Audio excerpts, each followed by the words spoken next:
So I have the great honour of introducing the keynote speaker for Workshop 3, and André Punt. And Workshop 3 is about management strategy evaluation, as you've already heard, and Cisco Werner and Gavin Fay and myself are the co-conveners of the workshop.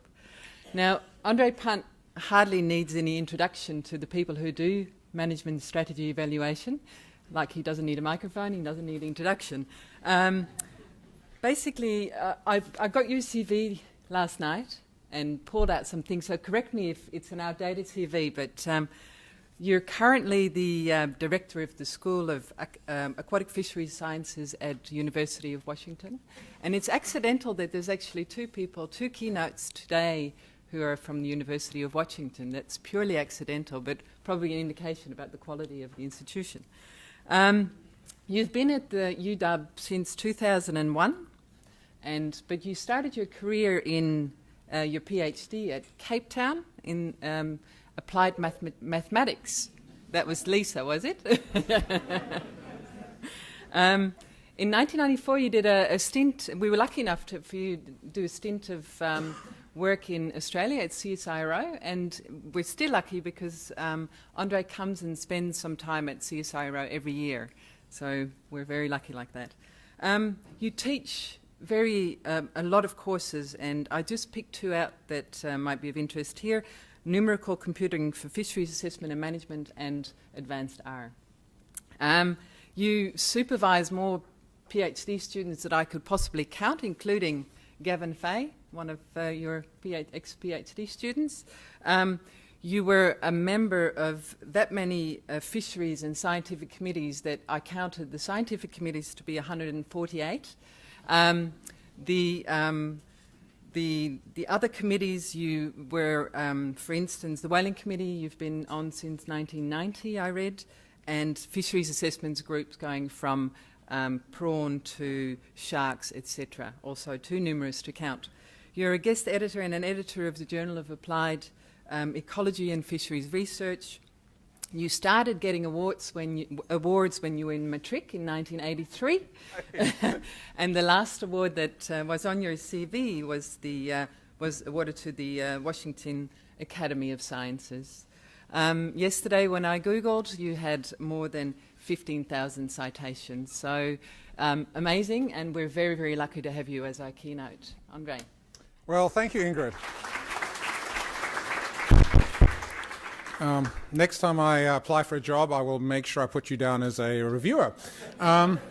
Before I start, I have to be at least a token Australian for this start and remind anyone who works in fisheries that the World Fisheries Congress is in the great city of Adelaide, which sadly came second in the AFL Grand Final, for those of you with an Australian perspective. For those of you not fisheries, you should still go to the conference, I'm told, because there are some of the most superb winelands to the north and south of Adelaide. So all you have to do is arrive on day one, register, send the invoice back to your home state, and just start drinking. Let's see if we can get this to work. Okay, technology 1, André 0. Where the projector is, not at the screen. Where's the projector? Back of the room. How about that? No, it doesn't work. Okay, stand back, hand it to the professional. Turn it on, apparently. There you go. Okay. Okay, so I'm going to give you a quick overview, very, very high level, lots of pictures, about management strategy evaluation, a little bit for those of you who are not fisheries management gurus about how fisheries are doing today. For those, so if you're going to get anything out of this talk, I'll give you my hint. If you're on a plane, for example, flying from LA to Sydney, and you're sitting next to someone you don't want to talk to, when they ask you, what do? You say, as I'm an applied mathematician, and you're safe for the next 15 hours.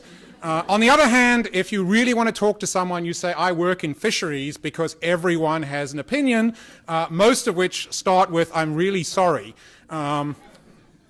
And hopefully I'll indicate that fisheries aren't quite as bad as you might make out. And then I'll talk about a whole lot of stuff to do with MSc. So fisheries are a big deal. This is just a plot of where fisheries occur. It's exactly where you'd expect in coastal waters.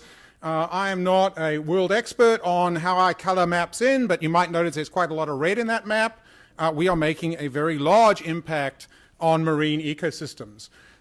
Everything is falling apart. If you talk to undergraduate students, those are two plots from two prominent papers, one suggesting that all fisheries are gone in 2048.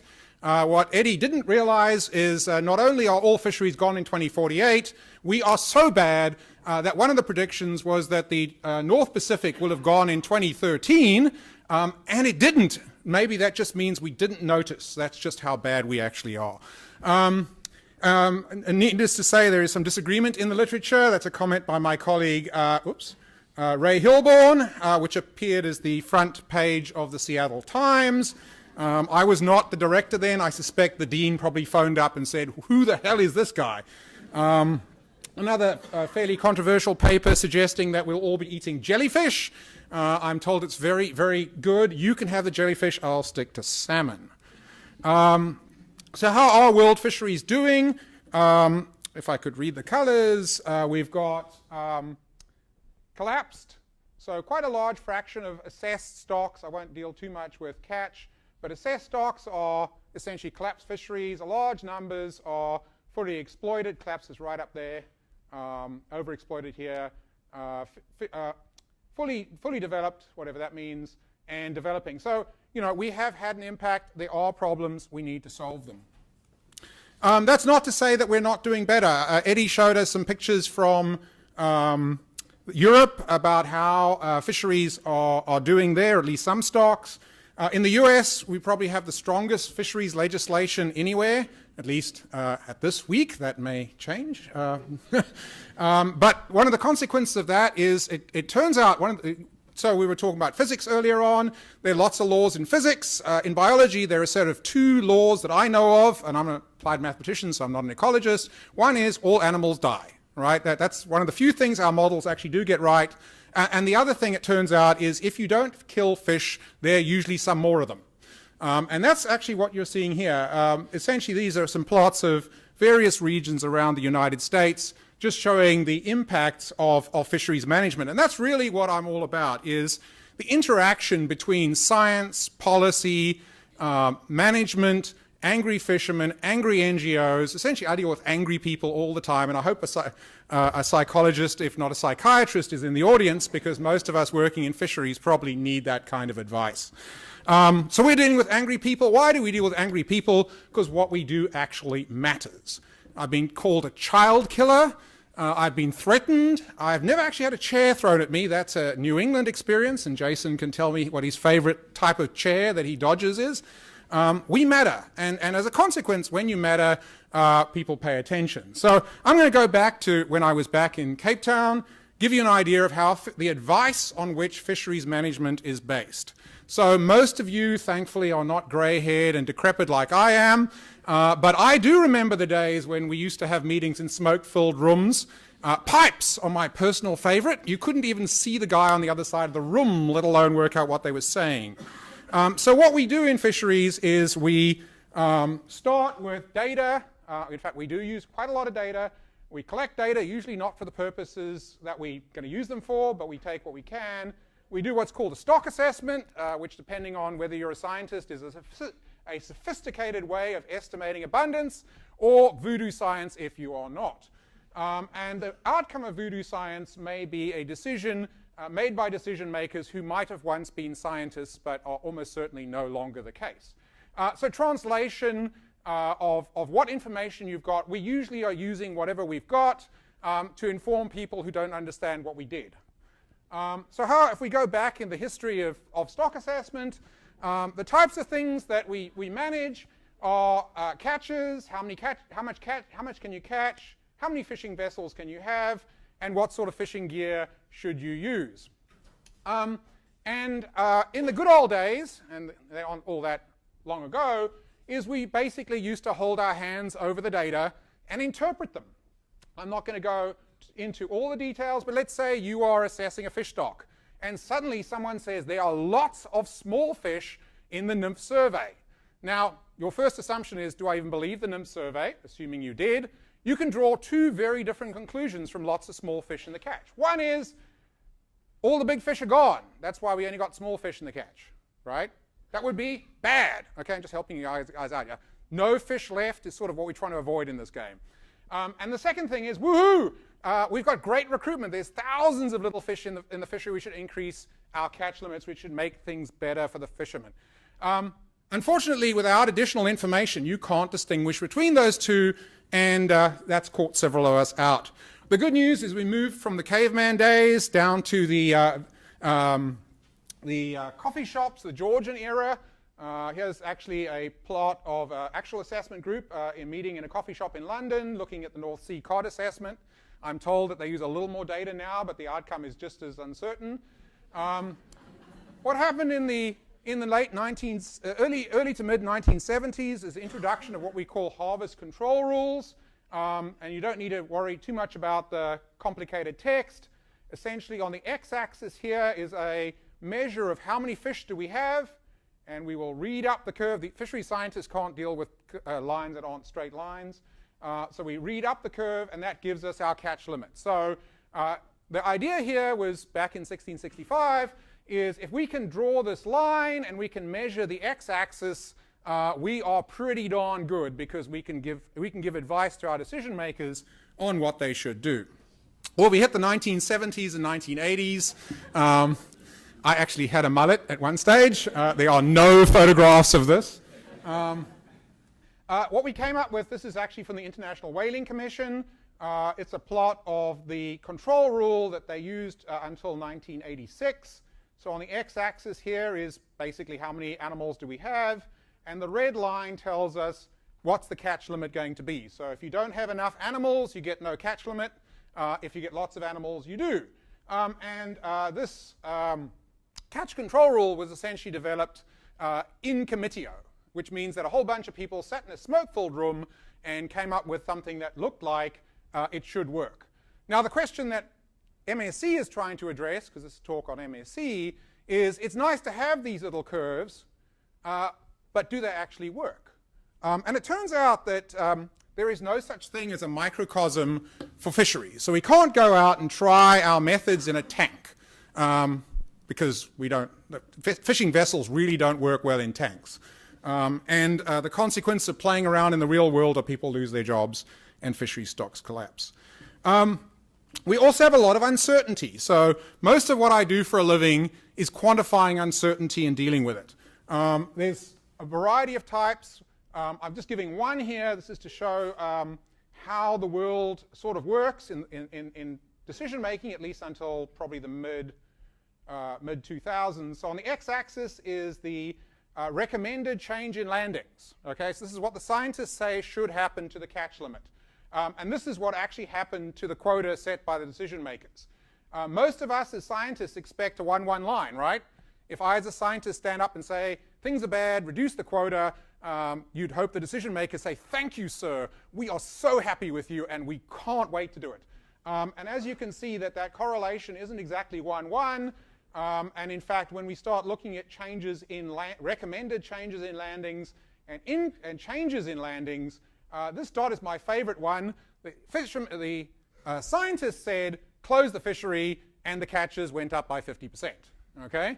Now, we've got a technical term for this, but you can basically say and conclude that managing fisheries is actually quite hard. So, I love this slide. Basically, we're trying to do the right thing by implementing our management systems where we collect data, analyze those data, and set and recommend regulations. But, you know, things don't work out the way you might like. Surprises happen. And the one thing I haven't talked about here, this is all biology. Fisheries is about people as much as it is about biology. And I'm sure my colleague Eddie will tell me just how unimportant biology actually is, although reminding him that he was once a marine biologist might help a little bit. So the question is, how can we manage fisheries in a way that uses poor data in a highly uncertain system and achieves everyone's objectives to their heart's satisfaction? So I'm going to introduce management strategy evaluation.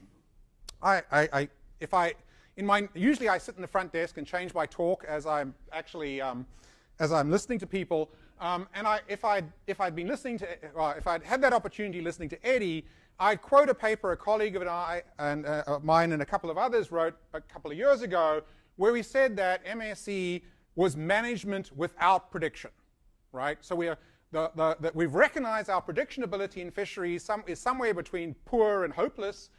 So the idea is, can we get away with effective fisheries management without having to make predictions? Of course, I hide my predictions, and part of the talk is for you to find out where I've hidden my predictions. So this thing called management strategy evaluation is a simulation-based approach, so using computers, where we're comparing different approaches to fisheries management in terms of the management objectives that are set for that fishery. And I have this analogy of the fisheries flight simulator. So most of you flew here, except Gavin, who drove down the road. So when you got on that 747, or in the case of Alistair, or hopefully an A380 with 1,000 movies to watch on that 15-hour flight, you hope that the guy in the front, the guy who says, welcome, thank you to all our frequent flyers, that bloke, this is not his first try, right? We're sort of hoping that the pilot has been tested, preferably on something that doesn't involve me. And in general, that could be a flight simulator, and essentially what we're going to be doing here is exactly that. We develop what I call a fisheries flight simulator. So we're going to take our management systems and we're going to put them into a flight simulator, where that flight simulator is going to have the storms of data collection, the closed landings related to NMFS's funding disappearing, etc. So we're basically going to throw all the uncertainties we have at our management system, and we're going to see which ones come out least worst. So I work in the world where everything's bad, nothing's good, I'm totally depressed. We're looking for the least worst solution. There is no best solution, at least for many fisheries. So when we talk about MSE, it's been used in a number of ways. I've talked about how we develop, in particular, strategies, management strategies for a fishery. We can also do other things. We can look at, are there general approaches to fisheries management that we should advise people generally to use? And my personal favorite, let's get rid of the things that we know won't work, or we can show won't work. I'm going to focus on uncertainty, because everything we're doing here is the least worst solution. We're trying to find strategies that are robust to uncertainty. We're not trying to do perfectly if something is if we had perfect information. We don't have perfect information. What do we do in order not to mess up? And finally, this is a quote by Keith Sainsbury, a mentor of mine in Australia, who made the somewhat obvious but profound comment that if a strategy or management strategy does not perform adequately in computer simulations, would you expect it to perform adequately in the real world? Computer models are simplifications of reality, right? The real world always throws up something that you didn't think of, and usually we have to have a Donald Rumsfeld picture to show that. Apparently he invented uncertainty. I won't do that because I didn't have time to find one. But we do need to be focusing on the reality that anything I tell you here, the real world could still throw a curveball. So what is MSE? It's a big computer program, which is cool for those of us who write computer programs. So we essentially are going to do two things. We're going to develop one model, which I'm going to call the operating model. You can call it the real world. It's our model of the system that we're trying to manage. And it consists of all sorts of parts, including some biology, implementation. So we're being euphemistic here. This means that the people you're trying to manage may not pay any attention to you. And we collect some data. This is our management strategy. It is essentially the black box that tells us how do we take our data and turn it into management regulations. So it could be as simple as the line I showed you earlier, or something much more complicated. We go round and round the ever little circle, and we come up with outputs that we present to our decision maker in the hope that they will understand it. So the operating model is the cool thing that those of us who enjoy modeling, so pretty much many of you, the operating model is the model that describes the system. It's where we represent all of our uncertainty, including things like projections of climate, impacts of fishing through food webs. But the main point, and it was touched on briefly earlier, is model uncertainty. So we focus on multiple models because, to be honest, we don't know which model of the world is real. We need to capture that uncertainty through models. And some models are very complicated. This is the Atlantis model. So what's the nerd index here? It must be about 9.5 out of 10, right? So you all think Lord of the Rings, right? You all did the whole Hobbit thing. So this is the Atlantis model. It's the most complicated model. It is the model of power. So it's the one that they want in Mordor. For those of you trying to run that model, it feels like it is in Mordor. It tries to represent everything and tries to capture a very wide range of uncertainties. Now, I'm not a social scientist, but we need to recognize how our science advice interacts with the management system. And so what I've tried to do here, and I'd say not everyone agrees with me on this, is that there is a clear distinction between what we as scientists, I guess there are non-scientists here as well, do and what the stakeholders, decision makers, and these evil people called advocates, because in the world I live in, there are a lot of these people as well, and they're valid. They should be part of the process. So what do scientists do? We represent hypotheses. We identify uncertainties. We help the decision makers think about their objectives. We don't tell them what their objectives are. That's why they get paid more than we do generally. And then we advise and help our decision makers to come up with their management strategies. So if it doesn't work, it's their problem, not ours. We work with the managers to define the management objectives, and they come from all sorts of places. They decide, they help us, tell us what we should be testing. And ultimately, they make the decision. So just graphically, because I noticed the first day I missed infographics. So my idea of a graphic involves a black and white line, so this is an improvement. So the decision makers specify the objectives. They may assign priorities to those objectives. And they may also tell us what sort of performance they want. We are the analysts. We help turn their objectives into mathematics. We do a whole bunch of modeling stuff, and we produce all sorts of plots and tables which may or may not be used. So just very quickly, what sort of things, how have we used management strategy evaluation? Well, it's been used very diversely. So I'm going to go through a little bit of my history in MSc. There'll be plenty of other examples. Ingrid referred to the Whaling Commission, and the Whaling Commission has been using MAAC to evaluate strategies for harvesting of whales. This is one particular example. This is whaling off West Greenland, which is used for Aboriginal subsistence purposes. With Norwegians here, we probably won't go down the whaling thing too long, so we'll move on. Although I love to talk about that too. South Africa has been a long-standing user of management strategy evaluation in its small pelagic fishery.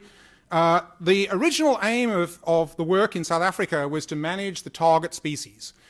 So in the world of keeping it simple, we started with let's pretend the ecosystem doesn't exist, or more correctly, let's represent the ecosystem by a log normal random variate. It turns out that it may be a biased log normal random variable, but it's a little more complicated than that. So we started with single species issues and then moved on to multi-species issues, in particular in South Africa, feeding the little penguins. And who loves penguins? Come on, be honest. Everyone loves penguins. Stewed or grilled? Okay, not these ones. And so what we've tried to do is work with the decision makers to actually come up with the objectives and to identify trade-offs between the objectives. So you can't have a huge fishery and a lot of penguins, right? This is just not going to be available to you. And we need to quantify those trade-offs and help the decision makers take the hard call and then write to the newspaper about how bad their decision was. Australia has also been using MAAC for decades now, and we've used most recently our particular form of wicked problem, which is this fishery down here. There's Tasmania. Many of you have been there. It's the center of what's called the southeast fishery, and it has all the nasty things that you can want from a fishery. So it's multi-species with lots of different categories and productivities. It's multi-gear, lots of different ways for people to disagree about who should get all the fish. Lots of very major issues in terms of data availability or lack of data availability. So our challenges are, how do we come up with a management system for that entire region in a way that best or least worst satisfies the objectives? Moving from what is a data poor situation to, for those of us who don't work in Alaska, a data excessive situation. So Alaska has probably one of the best data sets in the country. I'm in New England, so I've got to say nice things about New England. And in that region, climate change is obviously a major issue. And so we did some MAAC, this is a student of mine a couple of years ago, where we were looking at the consequences of climate change for the performance of our management systems, which don't really build climate in directly, and they came up with lots and lots of plots. We don't have time to go into them. But the most important point is that to capture the uncertainty due to the climate models is we integrated over multiple models. This is a little dated now. They're probably new and better models, but you get the picture. So what are the challenges for MAAC? Well, we're doing some things right, okay? For those of you who are Australian, you might not have seen this terribly often. It's called scoring a try. So what do we do right? Well, I think we've got single species under consideration. We know how to do single species stuff. There's lots of mathematical modelers who can create very complicated biological operating models, including Atlantis. We know what to do if we got lots of data. If we've only got a single user, particularly a commercial industry, we can deal with those. And we're getting pretty good at writing cool papers. However, the reality is that there is, in fact, a space station on Mars, which is why we haven't gone back. And if you know anything about rugby, these are the guys that are the big trouble. And I have one New Zealander. That guy's a thug, let's be honest. Just look at that bloke. Would you like to see him at night? So I think the last time we beat New Zealand in Auckland, most of you were not born. But on to slightly less important things. What are the challenges? The challenges are bringing in stakeholders. How do we expand the group of stakeholders to include not just commercial fishermen, but stakeholders more broadly?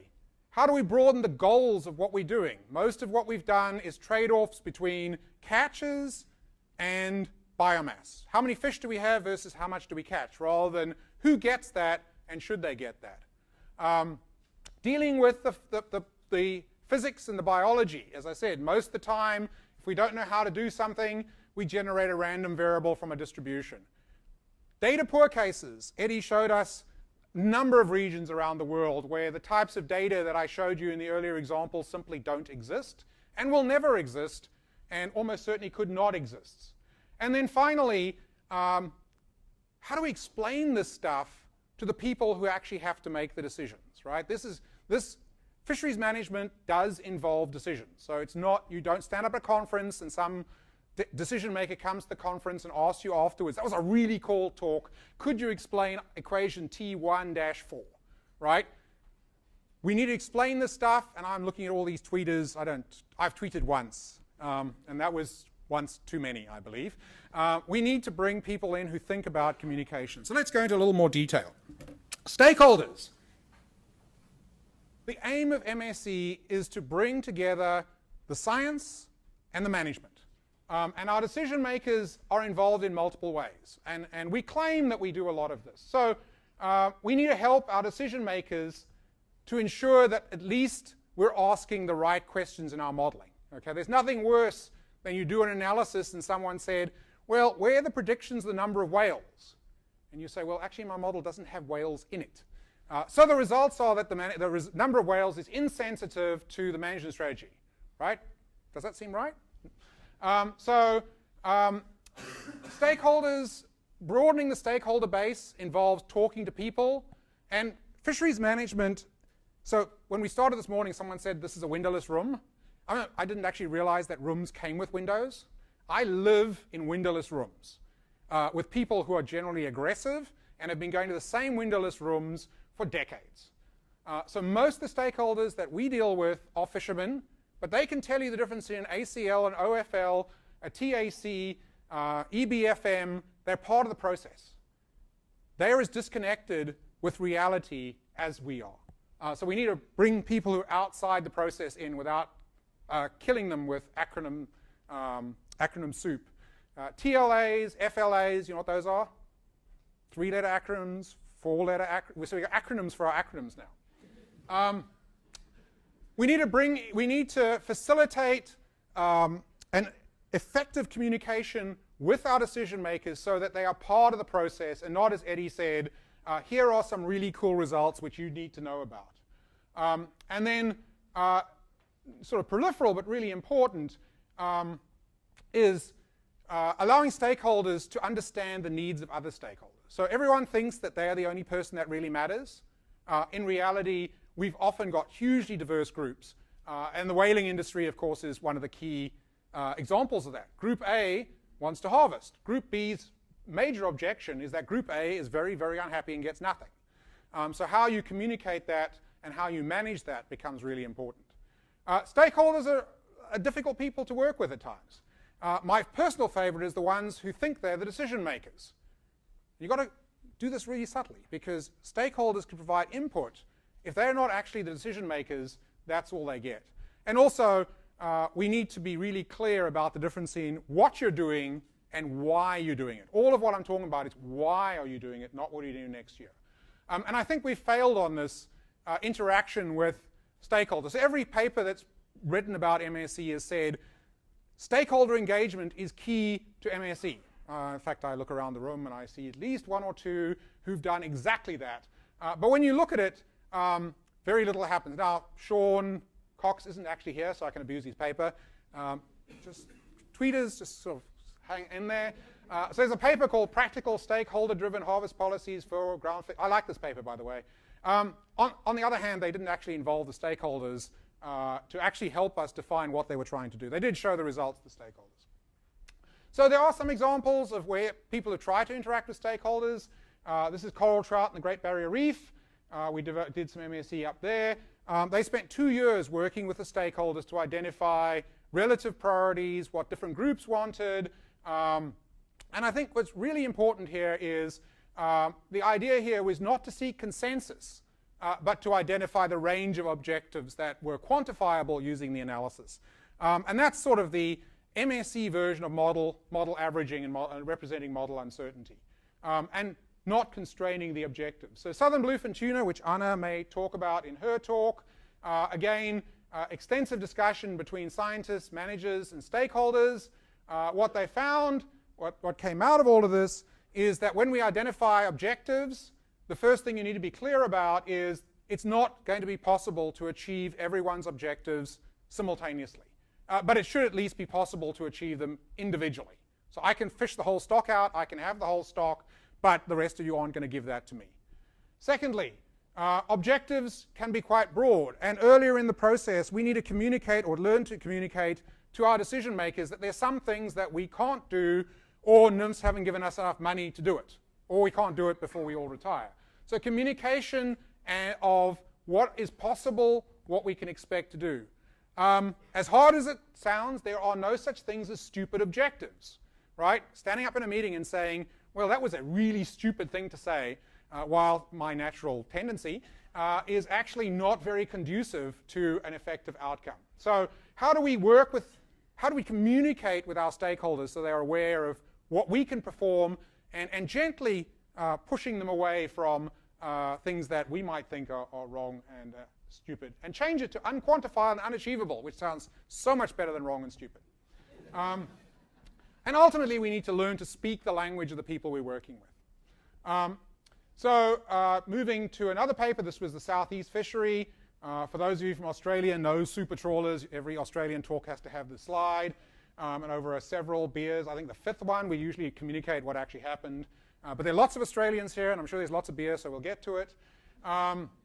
In this case, instead of dealing with stakeholders directly, they put together a group of experts with apparently 150 years of experience. There were not 150 people, so we can assume they had a bit of experience each, and then communicated indirectly with stakeholders. And just in terms of objectives, when you talk to stakeholders or read the Fisheries Act, you come up with objectives that we can't deal with. So here's just a couple of my personal favorites. The objective of this management is to develop a research plan. Okay, you can develop a research plan, but that's actually not management. Maximize safety at sea. I'm not sure how I can help you with that one. Minimize discards. Maximize recreational satisfaction. Who's a recreational fisherman? What? No one. Fisher. Inclusive. No one. Oh boy, okay, I'm the wrong audience. That's an interesting concept, because several beers on a tinny is recreational satisfaction. If you go out, you drink a couple of beers, you may not even put the line in the water and you're satisfied. And my personal favorite, accountability to the Australian nation. So questions for you, because you're smarter than I am. Who are the stakeholders? How do we assign roles to them? How do we communicate with them? How do we use the information we get from them? And how do we avoid the stakeholders telling us what the answers to our MSC is? And I can go into a bit more detail if I had time on that. So broadening the goals. We started out with single species management. We wanted to prevent depleting the population. We wanted to help keep the industry going. We've moved beyond that to recovering predator populations, dealing with multi-species situations. Climate change always seems to be there, and these social and economic people get in the way as well. So just in terms of how do we move beyond sort of single species stuff, frameworks exist for integrating climate into the kinds of models that we use, the biogeochemical models in particular. How do we do that when we're dealing with stakeholders, and how do we communicate the resultant uncertainty? So currently, this is the way we model climate. So recruitment in time t is some reference level E to a parameter times the temperature or the salinity or the square of curl or something like that, plus my personal favorite, epsilon. Right, you have to have epsilon. Without epsilon, you're not completed. And I'm hoping that we can talk about a slightly better way of doing that, although that still is the state of the art. This is sort of where we're moving. This is another model that looks like the ring of power. This is the feast model. I believe it's run once. It took about 6 months and crashed. But we're working on it. And with a small donation from each of you, we can buy another 200 cores. So the challenge here is how do we link across different models and across different views of how we interpret results. Nearing the end, bringing humans in. So this is where we started. We've got the fishery, we've got the stocks, we've got the environment, we've got stock assessment, we've got this catch control rule. Where are the humans? Where do we bring the humans in here? And can we do that in a way that doesn't destroy the entire process? Communication. So communication is really important. And in particular, communication in the context of management. So as exciting as it seems, I actually have read the Fisheries Act. Because it turns out you sort of need to know what the law is when you're providing fisheries advice, right? This is not a completely academic discipline. And so there's some things that we have to do that the law says we have to do. So one of them in the US is fish stocks must, capital, or is it shall, I can't remember, be rebuilt as quickly as possible and at least within 10 years. No one necessarily told Congress that the climate's going to change, but it's okay, because in the US, if Congress says you can rebuild stocks in 10 years, or whatever the caveat is on it, we can do it, because Congress told us that, right? On the other hand, if you're a fisherman, and you see that text, and the consequences will close your fishery for the next 10 years, you might actually have some pretty negative things to say about that piece of text. However, as an analyst, unfortunately, those smarter people in Congress have actually said that that is the objective, and we can't change it. So how do we communicate our constraints? In South Africa, this is a comment I got. I worked on the hake fishery there, and a very common stakeholder input is if we could just remove those, and there's a word here which I've deleted because most of you are more polite than I am, but it's not a very polite word. If we can remove the XXX seals, we can maximize yield. So let's go out and kill all our top predators. Again, how do we explain that that's not really an option available to us as exciting and as successful it might be? The decision makers aren't always representative of the stakeholders. So most of you know who Sea Shepherd are. They are not members of the IWC. They do not come and give their input, which would involve a rubber ducky, if nothing else. And when we're talking about uncertainty about models, how do we weight different models? How do we represent our uncertainties? So good luck on that one. Communication. This is a plot from the very first real MSc paper. And what it is a locus of points that are trading off the risk and the reward, right? If you understood that, that's cool. But the average decision maker, it's a lot of dots with a line on it. So a reminder, I looked this up on the web, so it must be true. Apparently 1/3 of the general population lacks the skills to understand percentages, ratios, and basic graphs. If you've ever taught introductory statistics to undergraduates, you would say that the problem with this is the 1/3, it's probably 3/4. We can produce graphs. We can produce really cool graphs with dots and colors and all this sort of stuff. But when we're communicating with people who are not trained in that, how do we get that across? So according to the web, which of these is more variable? Okay, I'll leave you that one as the quiz question. Here is another plot that we use.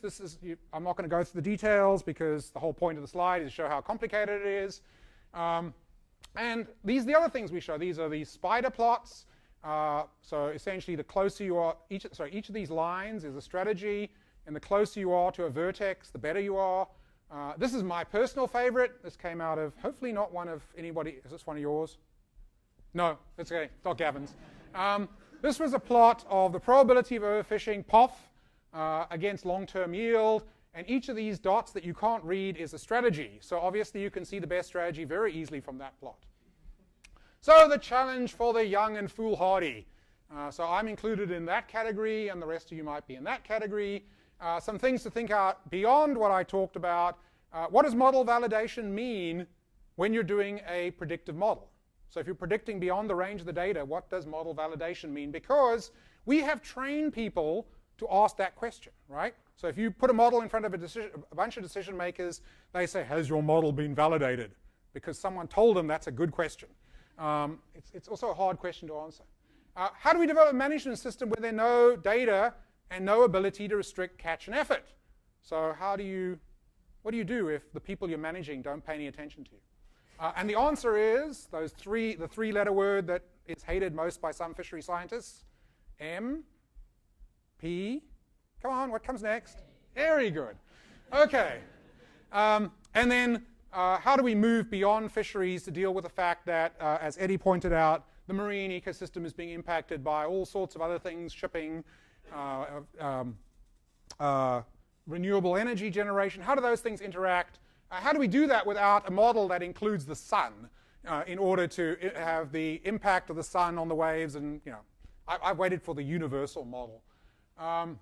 So in conclusion, the message I want to give to you is, well, what is MSE? It's the Fisheries Flight Simulator. And is it the panacea for fisheries management or yet another dead end? And so you all know what's being said here, right? You guys don't get out and spend time on planes and watch movies. I advise you to look at iRobot and find out what he is saying. Come on, there must be someone who's got a pathetic life like me. Okay, so you'll just have to work that out. And I'll take some questions. And the quiz question, so if you don't want to ask questions and you're a young fishery scientist, I will give anyone a beer who can work, preferably a free beer, who can work out who all these individuals are. At least one of them should be fairly easy because she's actually sitting in the audience today. But these are the giants on whom my talk is based. Thank you very much.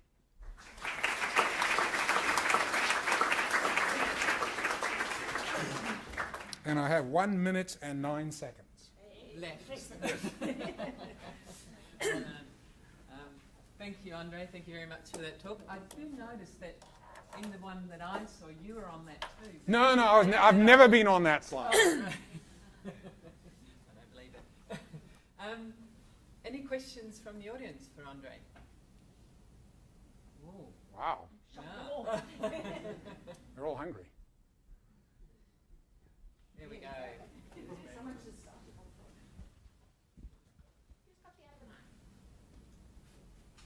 Thanks. Lisa Kerr from the Gulf Maine Research Institute. So in the U.S., I'm kind of wondering, MSE has this great application for evaluating trade-offs and could be really useful in multi-species fisheries. And I'm thinking about New England and the idea of choke species. What are your thoughts on how Magnuson either restricts us fully exploring trade-offs because of the desire to, maximize everything, or whether it's, offering these good constraints on, kind of letting certain species kind of bite the dust? Okay, so the question is, in the US, the Magnuson Act is quite prescriptive. So fisheries acts around the world differ quite markedly. Some of them are aspirational, I think is the best. Australia's is closer to aspirational than it is specific. So in contrast, the US law is quite specific. And as I pointed out earlier, one of the constraints is if you have a fishery that's overfished, it must be rebuilt, and there's a whole bunch of words around that. And that can be the most important factor determining how the fishery is managed. So you might have a species that is actually not very valuable at all, but it has to be rebuilt. And that species can interact and constrain other fisheries. So on the west coast of the United States, where I work mainly, many of our fisheries are highly constrained. We catch far less than we can sustainably, and we do that primarily because of these things called choke species. And in our case, our choke species aren't worth very much, even if they were rebuilt. And so the question is, how can, within MSC, you examine that? Well, you can't change the act, so you have to stay within the law.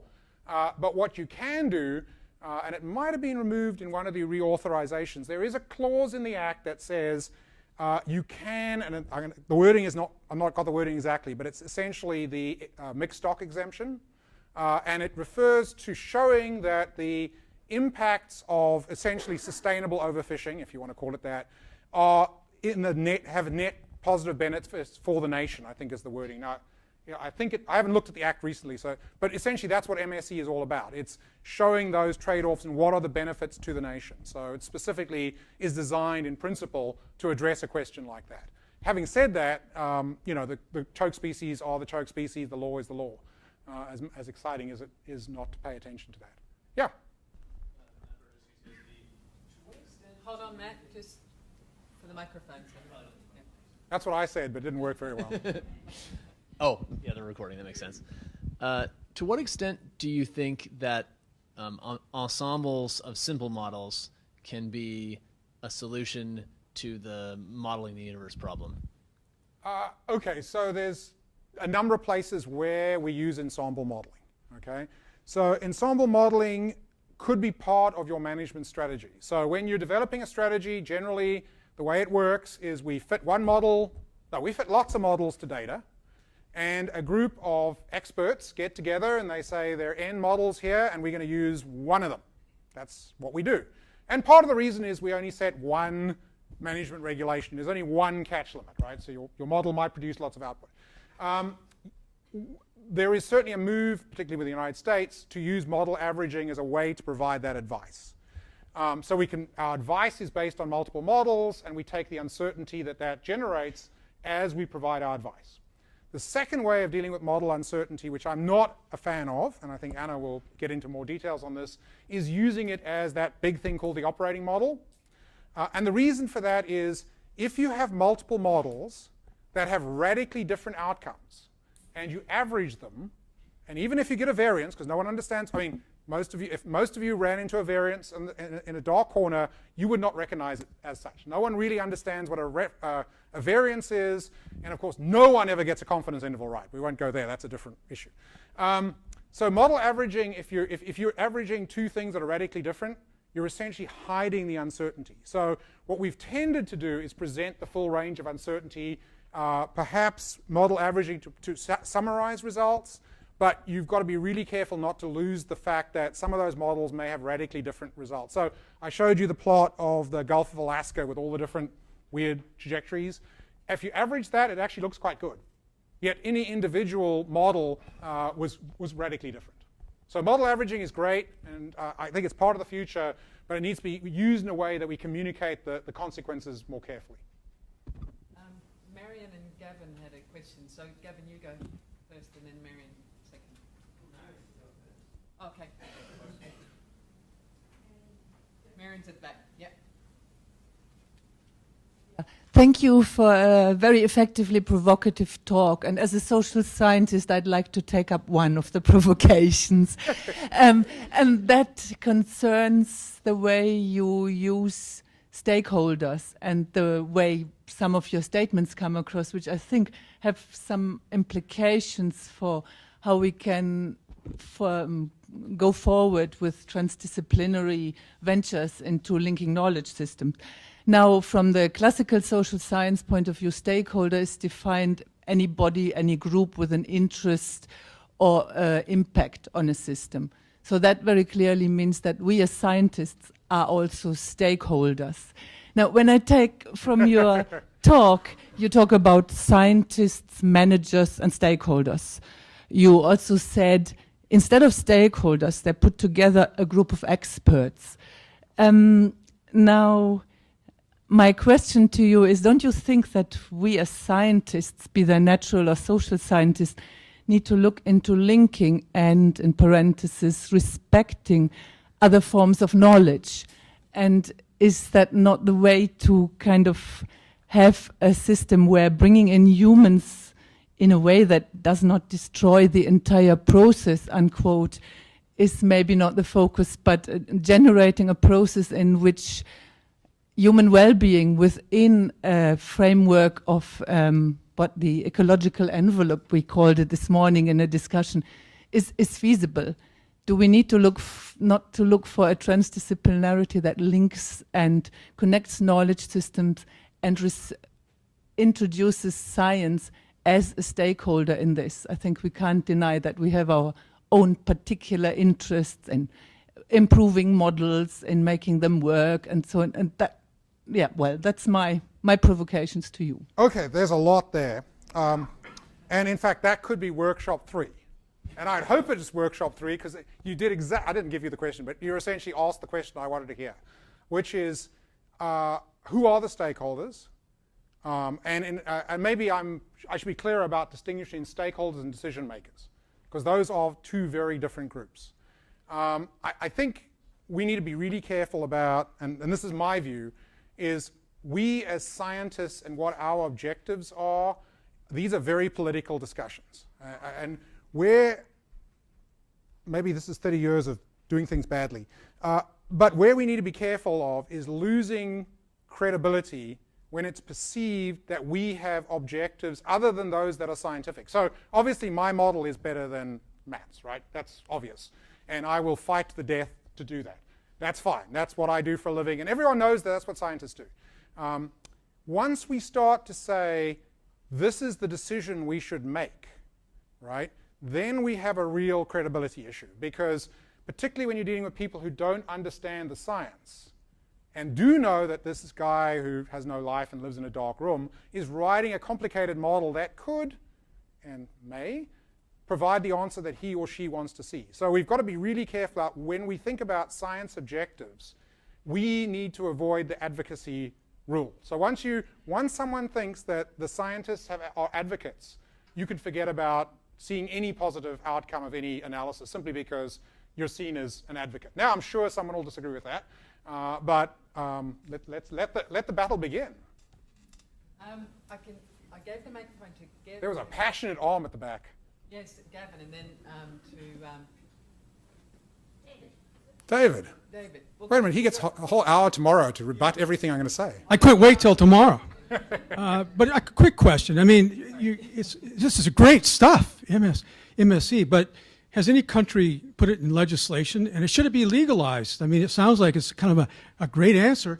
Obviously, the stakeholder issues are there, but I raised that question. That's a great question, and the answer is yes, star. Okay. Why do I say that? In South Africa, the formal legislation refers to the outcomes of the MSE process as forming the basis for management advice. It also says that the minister decides all. So, you know, basically the minister can follow the rules if the minister wants to follow the rules. But it's actually enshrined in legislation. The other place where you see it written sort of very formally is in some of the international fisheries commissions, like I don't quite know how, it's certainly not written in the convention. So for example, for SBT, Southern Bluefin Tuna, sorry, those acronyms coming up again. But there is a working document that has intergovernmental approval. And again, I'm sure there's a clause that says, unless we decide otherwise. So there are a few examples like that where it's written essentially in stone. In most jurisdictions, that's not the case. It's more, in guidelines. So New Zealand and I think Australia as well have some very clear expectations that you would use MSE, but that doesn't mean that you can't manage something if you haven't done it. So it's sort of on the cusp, I guess what I'd say. And then in many countries, MSE is purely academic, right? Including, well, Canada's actually I haven't been up on the latest Canadian, what are those things? Anyway, we could look it up, but. Gavin. I can save mine for the panel discussion Wait a moment. If people want to go for lunch. We still have a couple of minutes, so ask it. Yeah. All right, maybe I'll seed it now and we can get some alternative viewpoints this afternoon. So I'm thinking more about the third final point in terms of moving. How do we move from looking at a fisheries perspective to sort of more integrated management or ecosystem-based management, however you want to refer to that? Sort of, how do you think the role of sort of simpler models that, say, are used for scenario analysis in ecosystem services valuation or socio-ecological dynamic systems, often those models are fairly static. How do you see that kind of approach blending or being used as with MSE, or could MSE be part of that? I think that's one part of the answer. It's clearly the quick and dirtier approach rather than developing the model that'll end all models. All of you will have to sit down and write R code. But it's a solution that we can provide an answer for. So I guess one thing that perhaps I should have mentioned for those of you who are not fisheries people is fisheries management involves making the approximately right decision at the right time rather than the right decision too late. So we have to make decisions all the time. And we make a lot of decisions, and some of them are based on it's pretty much as close to throwing a dice. But on the other hand, if you don't make a decision, that is a decision. So it may be that the kinds of things Gavin is looking at is if you need to actually be provided with advice, this is a way to get there without having to wait until the problem has sort of solved itself, which for some of if you got to develop a model of everything, that's clearly going to happen. So I think it's part of the toolbox. The question is it sophisticated enough for our needs? Right. Lunchtime, I reckon. Do you want to close up, Alistair, or?